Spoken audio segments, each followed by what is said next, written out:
Hello friends, कैसे हैं आप सब। ये हमारा नया कोर्स है। इसमें हम लोग देखेंगे टॉप 1000 एमसीक्यू पॉलिटी के। ठीक है, तो ये मैराथन सीरीज रहेगी हमारी, जिसमें हम लोग एक वीडियो में 20 से 25 क्वेश्चंस करेंगे। और ये जो सीरीज है ये सप्ताह में 2 दिन आएगी। एक आपको इसका वीडियो मिलेगा थर्सडे या वेडनेसडे में, और एक मिलेगा संडे में, अर्थात इसका पहला वीडियो कल आ रहा है। तो चलिए लेक्चर शुरू करते हैं। इसमें मैं जो टॉपिक पढ़ा चुका हूँ पहले ही लक्ष्मीकांत से, उसके क्वेश्चंस हैं जो कि बहुत इंपॉर्टेंट क्वेश्चंस हैं वो। तो चलिए लेक्चर स्टार्ट करते हैं, और ये सीरीज आपके लिए बहुत ही बेनिफिशियल रहेगी, ऐसा मेरा मानना है। तो चलिए पहला क्वेश्चन देखते हैं। पहले क्वेश्चन के अंतर्गत है कि निम्नलिखित में से किस अधिनियम के अंतर्गत भारतीय विधान परिषद को बजट पर बहस करने की शक्ति प्राप्त हुई। तो ऑप्शन है ऐसे: भारतीय परिषद अधिनियम 1861, भारतीय परिषद अधिनियम 1892, भारतीय परिषद अधिनियम 1909 और भारत शासन अधिनियम 1919। देखिए, ये क्वेश्चन जो है ये पूछ रहा है कि बजट पर बहस करने की शक्ति कब प्राप्त हुई थी। तो 1861 के अंतर्गत ऐसा कुछ नहीं था। इसमें पोर्टफोलियो प्रणाली की शुरुआत की गई थी, और ये भारत में मंत्रिमंडलीय जो सरकार है उसकी नींव डालने वाला अधिनियम था। तो ये इसके मुख्य बिंदु थे। फिर भारत परिषद अधिनियम 1892 के तहत बजट पर बहस करने की शक्ति प्राप्त हुई थी, और इसमें बजट प्रस्तुत करने और बजट पे बहस करने की शक्ति प्राप्त थी, लेकिन पूरक प्रश्न पूछने की शक्ति नहीं प्राप्त थी। पूरक प्रश्न पूछने की शक्ति प्राप्त हुई थी 1909 से। और 1909 का जो मुख्य बिंदु था वो ये था कि इसमें मुस्लिम पृथक निर्वाचन की बात कही गई थी। और भारत शासन अधिनियम 1919, इसे माउंटेग्यू चेम्सफोर्ड सुधार भी कहते हैं, इसमें स्थानीय स्वशासन इत्यादि की बातें की गई थी। और इसमें जो है कि प्रांत में जो द्वैध शासन है वो व्यवस्था की गई थी, और केंद्र में द्विसदनीय व्यवस्था की गई थी। तो इसका आंसर होगा बी, भारत परिषद अधिनियम 1892, अर्थात बजट पर बहस करने की शक्ति प्राप्त हुई थी भारत परिषद अधिनियम 1892 के तहत। ठीक है, तो यहाँ पे आप इसका आंसर देख भी सकते हैं। चलिए अगला क्वेश्चन देखते हैं। अगला क्वेश्चन है: निम्नलिखित में से किस अधिनियम में कलकत्ता में सर्वोच्च न्यायालय की स्थापना का प्रावधान किया गया था। तो इसके अंतर्गत पहला ऑप्शन है कि रेगुलेटिंग एक्ट 1773, दूसरा है पिट्स इंडिया एक्ट 1784, तीसरा है चार्टर एक्ट 1813, और चौथा है चार्टर एक्ट 1833। तो देखिए, जो चार्टर एक्ट 1813 था उसके तहत जो व्यापार पर एकाधिकार था ईस्ट इंडिया कंपनी का, उसको समाप्त कर दिया गया था। लेकिन चीन और चाय के साथ जो व्यापार का एकाधिकार था वो ईस्ट इंडिया कंपनी का बना रहा था, और 1833 के माध्यम से उसको भी समाप्त कर दिया गया था। और 1833 के माध्यम से केंद्रीकरण पर बल दिया गया था, अर्थात जो बॉम्बे और मद्रास प्रेसिडेंसी के वायसराय जो थे, उनकी गवर्नर जो थे, उनकी जो विधायी शक्तियाँ थी वो छीन ली गई थी, और ये बंगाल के गवर्नर जनरल के अंतर्गत कर दी गई थी। ठीक है, और जो बंगाल का गवर्नर जनरल था उसे भारत का गवर्नर जनरल भी इस अधिनियम के तहत कहा गया था। तो रेगुलेटिंग एक्ट 1773 के तहत ही ये व्यवस्था की गई थी, क्योंकि 1784 जो पिट्स इंडिया एक्ट है उसकी महत्वपूर्ण बातें थी कि ये द्वैध शासन की शुरुआत करने वाला अधिनियम था। तो इसका आंसर होगा ए, 1773। और इसके जो मुख्य न्यायाधीश थे उनका नाम था सर एलिजा एम्पे। ठीक है, और 3 अन्य न्यायाधीश थे, उनके नाम आपको कमेंट में बताना है। चलिए अगला क्वेश्चन देखते हैं। तो इसका आंसर है रेगुलेटिंग एक्ट 1773, ये आप ध्यान रखिएगा। चलिए अगला क्वेश्चन देखते हैं। इसमें कहा गया है कि निम्नलिखित में से किस एक अधिनियम द्वारा भारत में संघीय न्यायालय की स्थापना की गई थी। तो पहला है भारत परिषद अधिनियम 1861, भारत सरकार अधिनियम 1909, भारत सरकार अधिनियम 1919, उपयुक्त में से कोई नहीं। तो देखिए, 1861 की बात कर चुके हैं, क्या क्या इसमें मुख्य बिंदु थे। संभागीय प्रणाली की शुरुआत की गई थी, इत्यादि इत्यादि। भारत सरकार अधिनियम 1909, ये भी हम लोग देख चुके हैं कि ये मॉर्ले मिंटो सुधार था। इसमें जो मुस्लिम पृथक निर्वाचन है उसकी व्यवस्था की गई थी। और भारत सरकार अधिनियम 1919 में भी हम लोग देख चुके हैं कि कैसे द्वैध शासन प्रांतों में और जो केंद्र के स्तर पर द्विसदनीय विधायिका की व्यवस्था की गई थी। तो इसका आंसर होगा उपयुक्त में से कोई नहीं, क्योंकि संघीय न्यायालय की स्थापना की गई थी भारत सरकार अधिनियम 1935 के तहत। ठीक है, तो इस चीज़ को याद रखिएगा, ये एक इंपॉर्टेंट बिंदु है। तो इसका आंसर है उपयुक्त में से कोई नहीं, और ये किसके तहत की गई थी व्यवस्था, तो भारत सरकार अधिनियम 1935 के तहत। चलिए अगला क्वेश्चन देखते हैं। भारत का संघीय न्यायालय निम्नलिखित में से किस वर्ष में स्थापित किया गया था। 1935, 1937, 1946, 1947। अगर आप इसको ट्रिक से सॉल्व करें तो इसको ऐसे कर सकते हैं। देखिए कि कहा गया था कि भारत सरकार अधिनियम के तहत कि भारत में संघीय न्यायालय की स्थापना की गई जाएगी, और वो आया था 1935 में। तो जब 1935 में अधिनियम ही आया है तो तुरंत तो स्थापना हो नहीं गई होगी, इसलिए 1-2 साल तो लगे ही होंगे। और अगर आप 46-47 देखें तो 10 साल 11 साल, ये ज़्यादा टाइम हो रहा है ना, तो इसलिए 1-2 साल में उसके बाद में बना होगा। अगर आप ऐसा सोचें, अपने मन से सोचें, तो ये इसका आंसर आप जान सकते हैं कि 1937 होगा। ठीक है, तो इसका आंसर 1937 ही है। चलिए अगला क्वेश्चन देखते हैं। केंद्र में द्वैध शासन की किस अधिनियम के अंतर्गत स्थापित किया गया। तो 1909 के अधिनियम के तहत, भारत सरकार अधिनियम 1919 के तहत, भारत सरकार अधिनियम 1935 के तहत, भारत स्वतंत्रता अधिनियम 1947 के तहत। देखिए 1909 के तहत ऐसी कोई व्यवस्था नहीं की गई थी, तो ये गलत हो जाएगा, क्योंकि मैंने इसके सारे बिंदु आपको मुख्य बता दिए हैं पहले ही। भारत सरकार अधिनियम के तहत प्रांतों में द्वैध शासन की व्यवस्था की गई थी, अर्थात प्रांतों में द्वैध शासन की व्यवस्था किसके तहत की गई थी? भारत सरकार अधिनियम 1919 के तहत। तब भारत स्वतंत्रता अधिनियम के तहत ऐसी कोई बात नहीं की गई थी। इसमें जो है कि दो राज्यों में सत्ता हस्तांतरित होगी, एक पाकिस्तान एक भारत, ऐसा कहा गया था। और जो भारत सरकार अधिनियम 1935 है, इसके तहत केंद्र में द्वैध शासन की स्थापना की गई थी और जो प्रांतों में द्वैध शासन था उसको समाप्त करके प्रांतों में प्रांतीय स्वायत्ता की बात कही गई थी 1935 के तहत। तो इसका आंसर होगा सी, भारत सरकार अधिनियम 1935। चलिए अगला क्वेश्चन देखते हैं। निम्नलिखित में से किस अधिनियम ने केंद्र में द्वैध शासन प्रणाली को स्थापित किया? तो पहला है ऑप्शन भारत शासन अधिनियम 1935, भारत शासन अधिनियम 1919, भारत परिषद अधिनियम 1909, भारत परिषद अधिनियम 1892। तो ये अभी मैंने आपको बताया है। आप सोचिए, 5 सेकंड का टाइम है, तुरंत ये रिपीट हुआ है क्वेश्चन। तो हाँ, इसका आंसर होगा ए, भारत शासन अधिनियम 1935। चलिए अगला क्वेश्चन देखते हैं। केंद्र में कौन सा एक्ट द्विसदनीय विधायिका लाया? 1961 का एक्ट, 1917 का एक्ट, 1919 का एक्ट, 1915 का एक्ट। तो ये दो ऑप्शन ऐसे ही है, 1961 1915 में ऐसा कोई एक्ट ही नहीं आया और 1917 में भी अगर आप देखें तो कोई ऐसा एक्ट नहीं आया जो इंपॉर्टेंट हो। तो इसका आंसर सीधे सीधे हो जाएगा 1919। ये आपके कुछ कॉमन सेंस है, उससे आप क्वेश्चन सॉल्व कर सकते हैं। चलिए अगला देखते हैं। राष्ट्रपति को अध्यादेश निर्गत करने की शक्ति है? भारत सरकार अधिनियम 1919, भारत सरकार अधिनियम 1935, भारत सरकार अधिनियम 1909 और भारत सरकार अधिनियम 1945।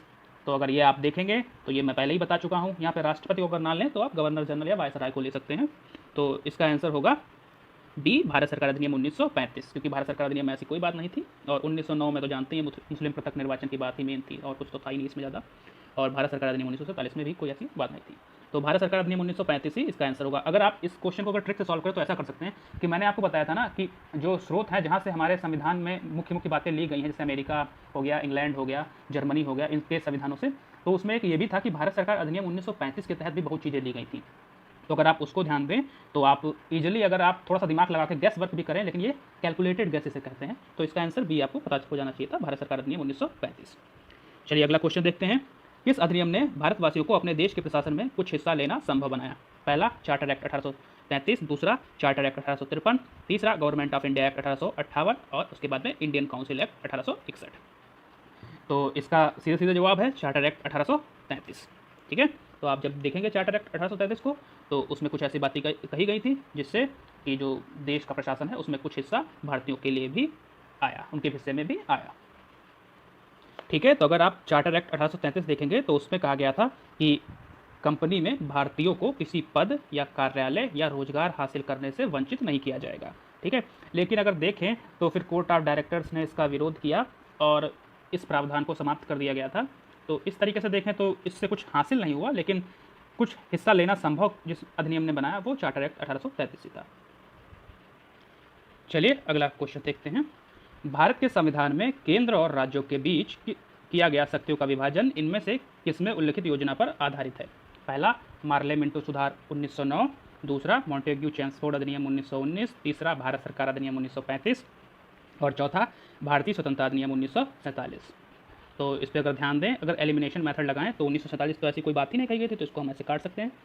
ठीक है, और मार्ले मिंटो सुधार में भी शक्तियों के विभाजन की बात नहीं कही गई थी, तो ये भी हम लोग काट सकते हैं।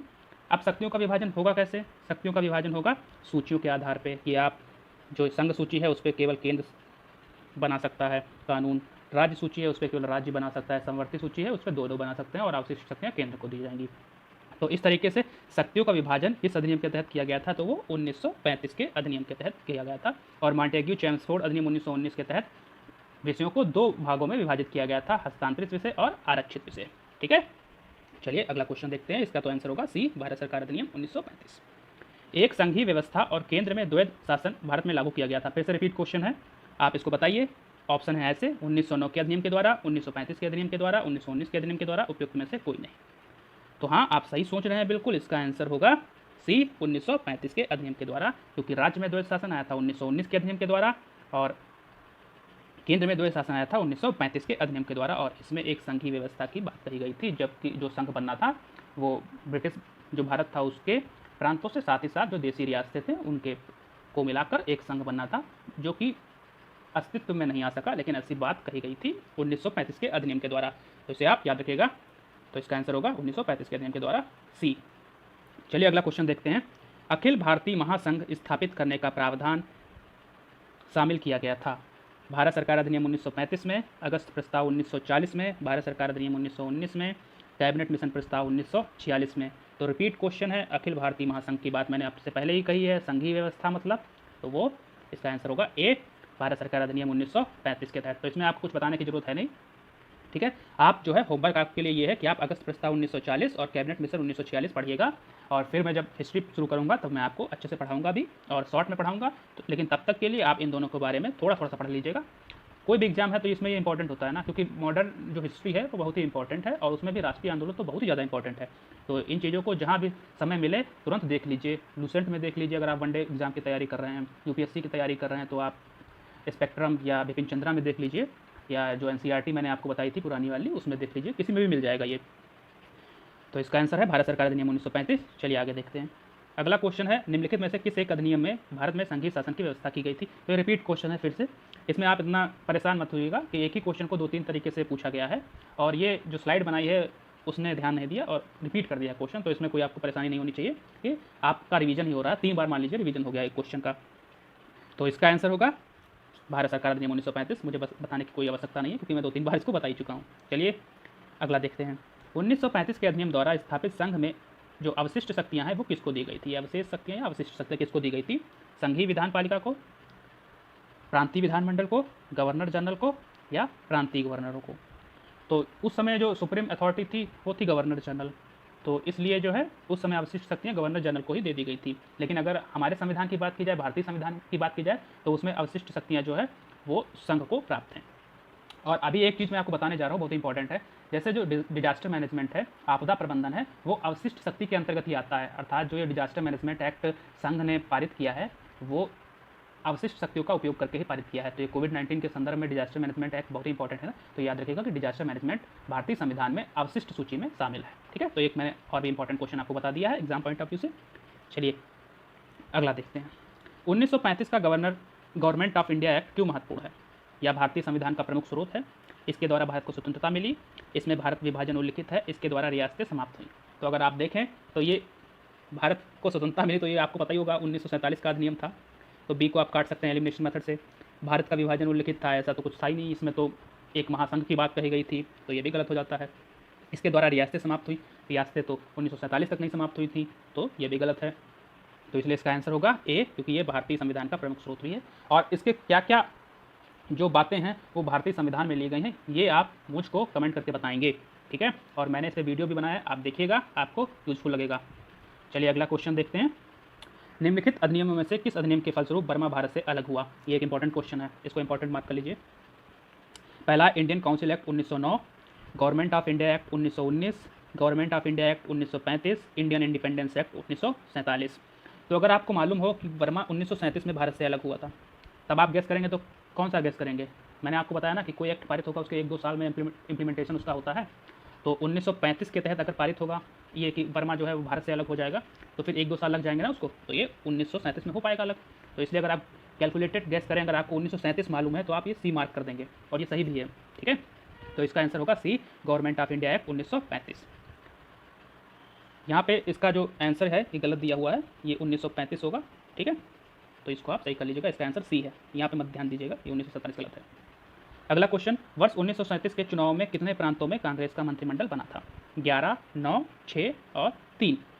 तो एक फैक्चुअल क्वेश्चन है, तो आप जानते हैं कि 6 में बना था, ठीक है। तो अगर हम इनके नाम देखें तो ऐसे थे, मद्रास में बना था, बम्बई में बना था, मध्य प्रांत में बना था, उड़ीसा में बना था, बिहार में बना था और संयुक्त प्रांत में बना था। इसके साथ साथ में इसने जो पश्चिमोत्तर भारत था जो हमारा, उसमें और असम में सहयोगियों के साथ मिलकर गठबंधन सरकार बनाई थी। तो इस तरीके से देखें तो 8 हो जाता है, लेकिन अगर केवल कांग्रेस का देखें तो वो 6 हो जाता है, ठीक है। तो अगर पूरा पूछे कि कांग्रेस का मंत्रिमंडल किस में बना था, अगर गठबंधन को मिलाकर, तब तो 8 हो जाएगा, तब तो इसमें से कोई आंसर नहीं होगा। लेकिन अगर पूछे कि उसने ही सिर्फ किस में बनाया था, कितने में बनाया था, तब 6 हो जाएगा, ठीक है। तो इसका आंसर सी, 6 ही मानिए आप, गठबंधन वालों को मत मानिए। अगला क्वेश्चन, एक निर्वाचित संविधान सभा द्वारा भारत के संविधान का निर्माण करने का प्रस्ताव किया गया था। पहला, साइमन कमीशन द्वारा, भारत सरकार अधिनियम 1935 के द्वारा, क्रिप्स मिशन के द्वारा, ब्रिटिश कैबिनेट डेलीगेशन के द्वारा। तो इसका अगर आप देखेंगे तो इसमें पूछा क्या गया, पहले यह ध्यान देखिए। तो ये निर्वाचित संविधान सभा द्वारा भारत के संविधान के निर्माण की बात कही गई है, ठीक है। तो ये जो प्रस्ताव था वो सबसे पहले क्रिप्स मिशन के अंतर्गत रखा गया था, और क्रिप्स मिशन कब आया था? तो 1942 में आया था, ठीक है। कई बार क्वेश्चन ऐसे भी पूछ लिया जाता है कि इन घटनाओं को क्रम में लगाइए, तो इसको चलिए एक तरीके से और देख लेते हैं हम लोग इस क्वेश्चन को। साइमन कमीशन कब आया? 1927, ठीक है। भारत सरकार अधिनियम 1935, क्रिप्स मिशन 1942 और ब्रिटिश कैबिनेट डेलीगेशन, इसका मुझे समझ में नहीं आ रहा, अगर कैबिनेट मिशन की बात कर रहा है वो 1946 में आया, ठीक है। तो इस तरीके से आप इसको क्रम से भी लगा सकते हैं, तो इसलिए इसका आंसर होगा सी, क्रिप्स मिशन के द्वारा। चलिए लास्ट क्वेश्चन है, कैबिनेट मिशन योजना के अंतर्गत संविधान निर्मात्री परिषद में प्रत्येक प्रांत को आवंटित सदस्य संख्या निर्धारित करने के लिए एक प्रतिनिधि कितनी जनसंख्या के अनुपात में था? अर्थात यहाँ पे बात की जा रही है अगर जो चुन के प्रतिनिधि गया था संविधान सभा में, वो कितनी जनसंख्या का प्रतिनिधित्व करता था? 8 लाख, 10 लाख, 12 लाख, 15 लाख? तो इसका सिंपल सा आंसर है 10 लाख। 10 लाख पे एक व्यक्ति चुन के गया था, और इसका जो चुनाव हुआ था वो हुआ था अनुपातिक प्रतिनिधित्व प्रणाली के एकल संक्रमणीय मत द्वारा और विधानसभाओं के जो सदस्य थे उनके द्वारा। तो ये 10 लाख व्यक्तियों पे एक सदस्य गया था। मान लीजिए 100 लाख जनसंख्या है, तब कितने प्रतिनिधि जाएंगे संविधान सभा में? 10 उस प्रांत से, ठीक है।